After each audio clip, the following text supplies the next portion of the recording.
কুমিল্লার সাবেক প্রভাবশালী এমপি বাহাউদ্দিন বাহার এবং তার মেয়ে কুমিল্লা সিটি কর্পোরেশনের সাবেক মেয়র তাহসিন বাহার সূচনা ভারতে পালিয়ে গেছেন। বর্তমানে বাবা মেয়ে কলকাতায় এক রাজনৈতিক নেতার আশ্রয়ে রয়েছেন। কখন কিভাবে কোন পথে তারা পালালেন তা নিয়ে ব্যাপক আলোচনা সমালোচনা হয়। বুধবার ফেসবুকে সূচনা কিছু পোস্ট দেন। একজন ফেসবুক ব্যবহারকারী তার পোস্টে লিখেন, ইন্ডিয়া থেকে পোস্ট করছেন, কুমিল্লায় কবে আসবেন?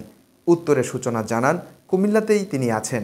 জানা গেছে সূচনা গত 29 আগস্ট রাতে ভারতে পালিয়ে গেছেন।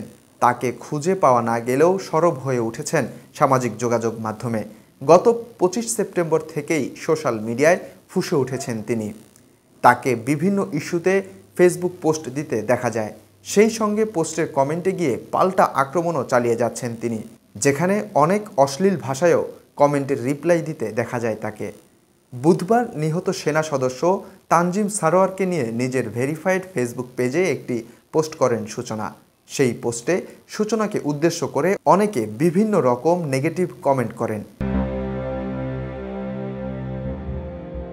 সাবেক এই মেয়র প্রতিটি নেগেটিভ কমেন্টের কটাক্ষ করে জবাবও দেন।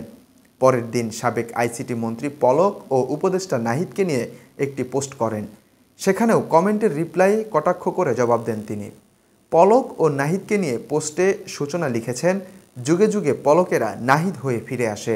সেই ক্যাপশনকে উদ্দেশ্য করে এক নেটিজেন লেখেন, পলক জানি কার নেতা ছিল আপু। সেই কমেন্টের জবাবে সূচনা লেখেন, অন্তত আমার না।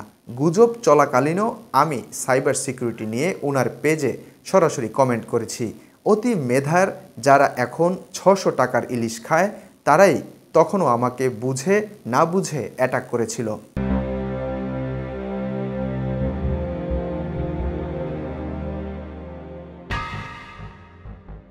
ওই পোস্টেই আরেকজন কমেন্ট করেছেন, ইন্ডিয়া থেকে পোস্ট করছেন, কুমিল্লায় কবে আসবেন?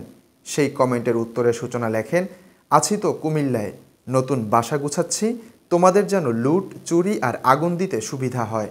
সাবেক এই মেয়রের এমন মন্তব্যের জবাবে আবার অনেককে ক্ষোভ প্রকাশ করতে দেখা গেছে।